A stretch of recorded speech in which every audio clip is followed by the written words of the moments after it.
Rameau avec Tout ira bien, un titre bien évidemment ironique qui parle d'écologie tout simplement.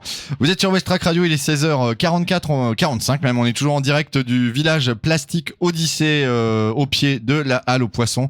Donc voilà, en plein cœur du Havre, dans un cadre magnifique, tout un village autour de la sensibilisation, autour des pollutions marines et plus précisément des pollutions plastiques.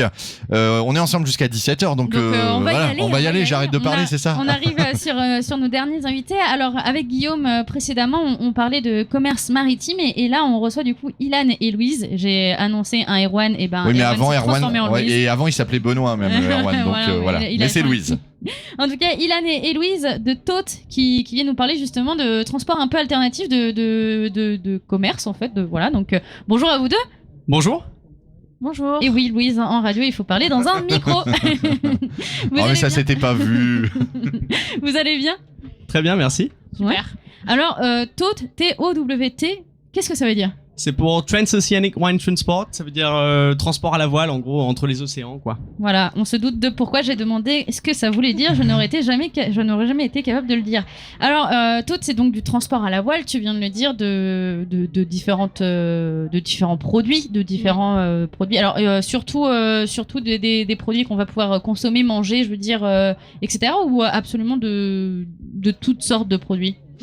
Alors l'idée c'est de transporter surtout des produits qu'on peut pas produire là où on est en France. En fait, ça aurait pas de sens d'importer par exemple des produits chinois du type textile qu'on aurait pu produire en France. On reste cohérent dans notre démarche écologique. C'est pour ça qu'on s'oriente beaucoup aussi vers des produits type café, thé, rhum, des produits avec un fort terroir, une forte éthique et des produits qu'on peut produire justement pas là où on est quoi. Et donc ça fait sens de faire ce genre de transport à la voile pour ce genre de produits. Oui, et l'objectif c'est en fait d'arriver à remettre de la transparence derrière des produits où souvent, on sait pas trop comment ils sont arrivés en France. C'est pas possible de retrouver, par exemple, le conteneur qui a transporté le café que vous buvez le matin ou le chocolat qu'on prend, qu'on met dans nos gâteaux. Et donc, l'objectif, c'est vraiment de retrouver cette transparence. Et pour ça, on a créé un label.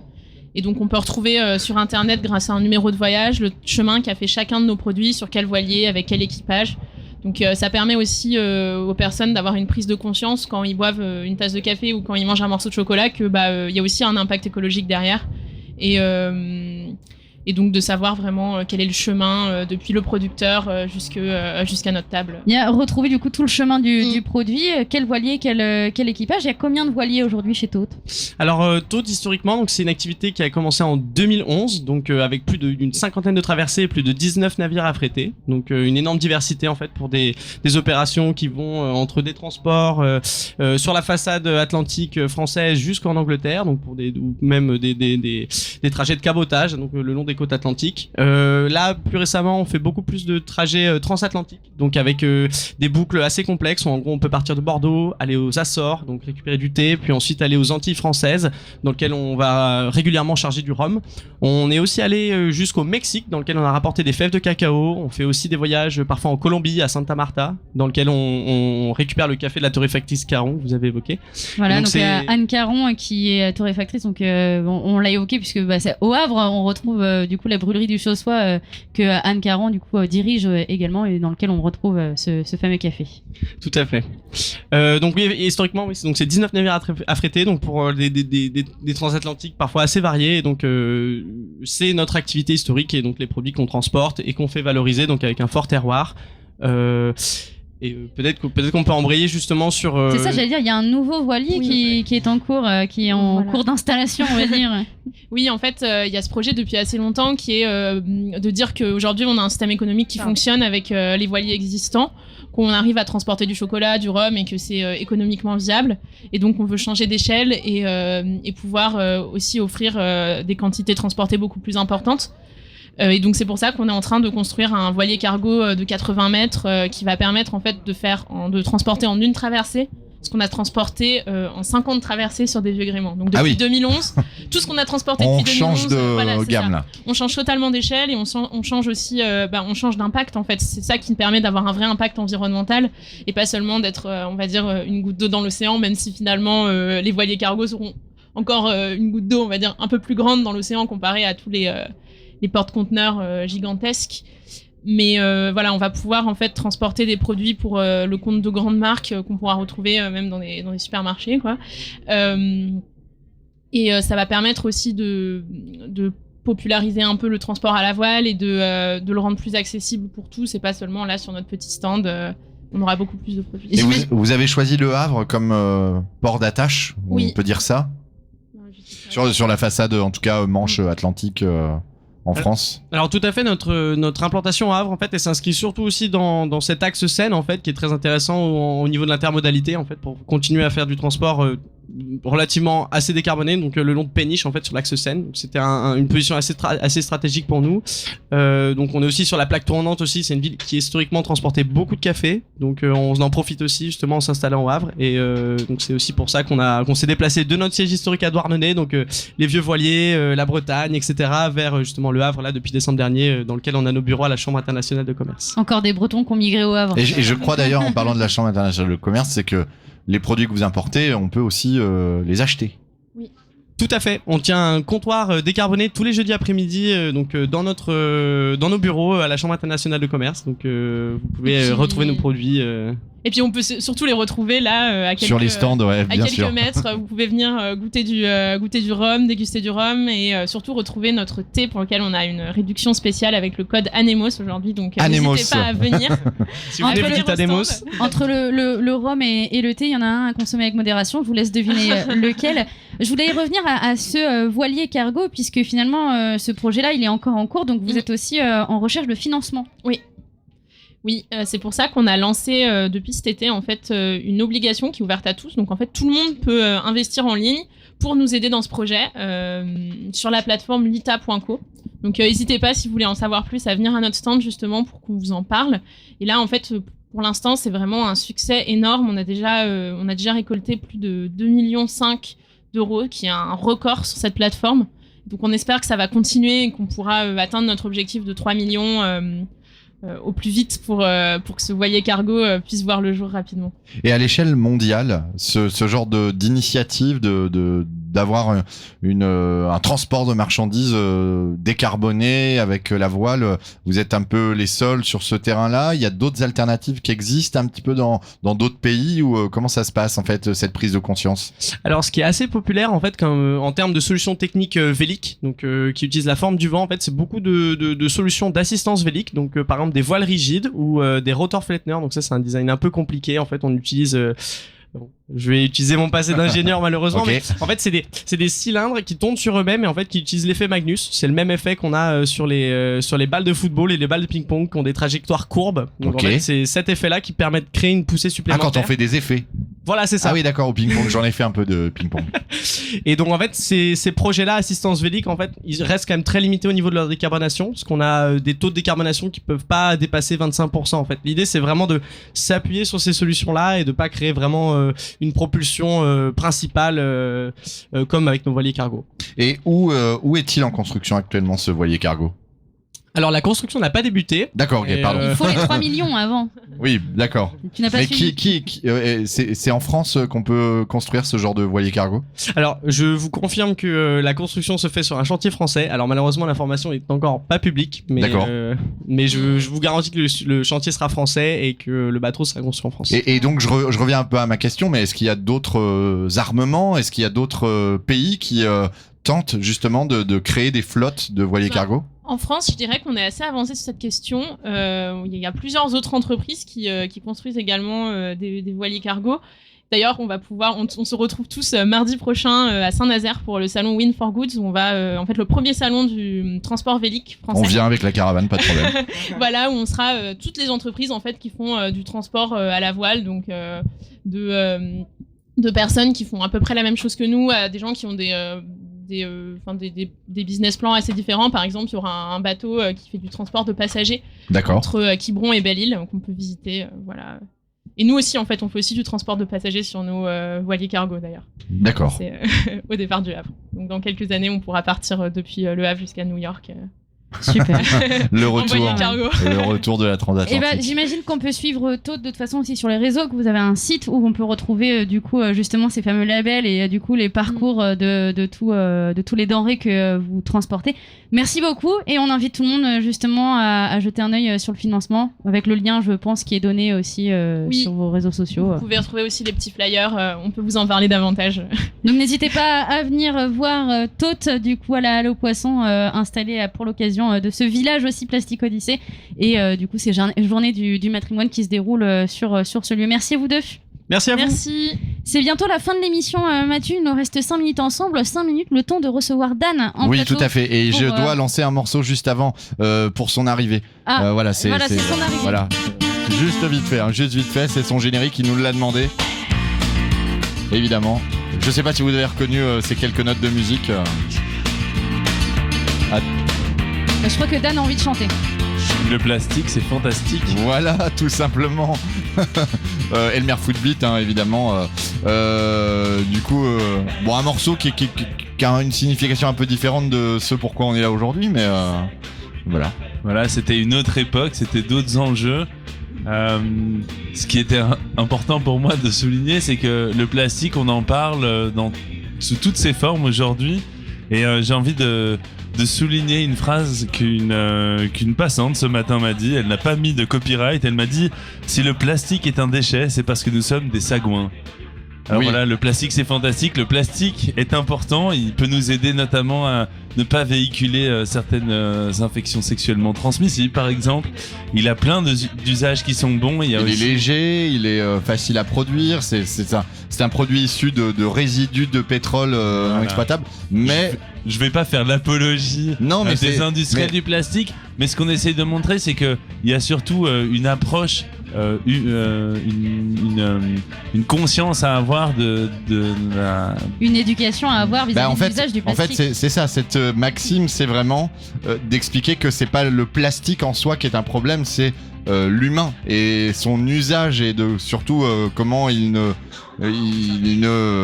jette ça n'importe où et puis ça donne de la pollution. On parle d'éducation et c'était aussi une façon de voir qu'on a eu énormément de monde sur ce plateau qui a parlé de leur action, et vous à Plastic Odyssey vous avez aussi tout un pôle pédagogique et ce sont les générations futures qui vont réussir à... J'ai malheureusement plus le temps d'en parler, mais jeudi prochain on a 3 minutes. Fait le lancement officiel d'une plateforme qui s'appelle Code Océan, qu'on a cofondée avec la Fondation de la Mer et qui est labellisée par l'Éducation nationale.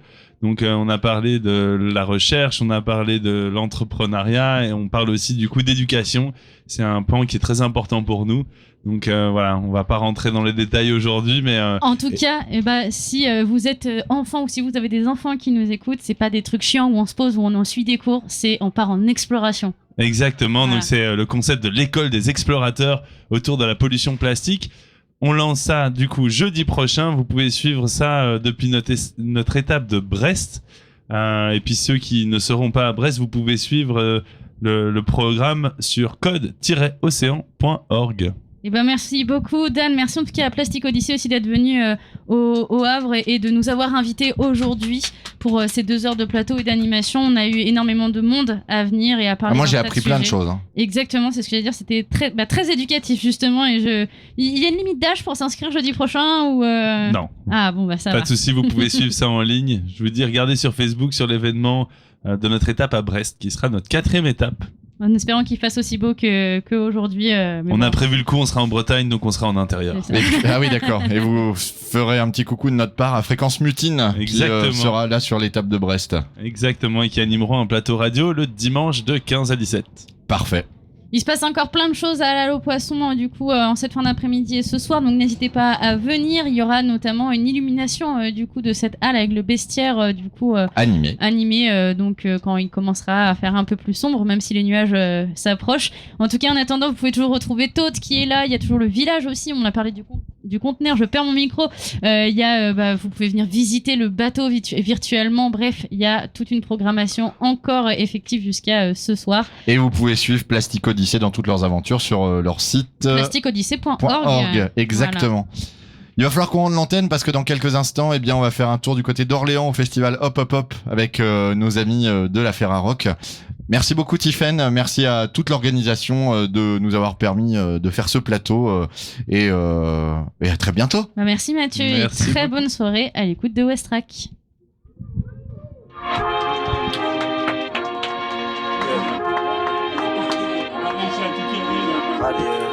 Swoosh, all buffies. Swoosh. Yeah, Cuddy, yeah, purple tint, yeah, 3%, yeah, 12 fence, yeah, plastic Glock, yeah, plastic bitch, yeah, plastic stick, yeah, trap legit, yeah, I'm too deep, yeah, got your bitch, yeah, shoot and miss, yeah, catch a feet, yeah, made it squirt, yeah, late for church, yeah, spit.